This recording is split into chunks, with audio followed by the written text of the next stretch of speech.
Madam, fashion institute तर बरेच आहेत. प्रत्येक एरियामध्ये वेगवेगळे फॅशन इन्स्टिट्यूट आहेत. तर मुलींनी एस.बी. फॅशन इन्स्टिट्यूटच का निवडलं पाहिजे? Actually S.B.. फॅशन इन्स्टिट्यूट का? कारण की इथे टाइम लिमिटेशन्स नाही आहेत.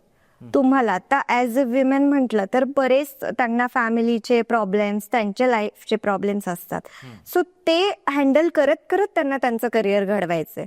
सो माझ्या अगदी 2011 पासनं म्हणजे आपल्या फॅशन इन्स्टिट्यूटला ऑलमोस्ट एक 10 ते 12 वर्ष कंप्लीट झालेत.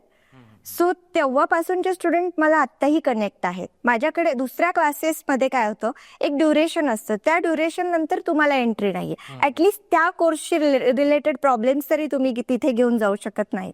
पण आपल्याकडे एक कमिटमेंट ही आहे की तुम्ही एखाद्या कोर्सला जर कमिटेड आहात, सो तो कोर्स कम्प्लीट झाल्यानंतरही तुम्ही आयुष्यात कधीही त्या रिलेटेड प्रॉब्लेम्स घेऊन या, कॉल करा, तिथे तुम्हाला सोल्युशन दिलं जाईल.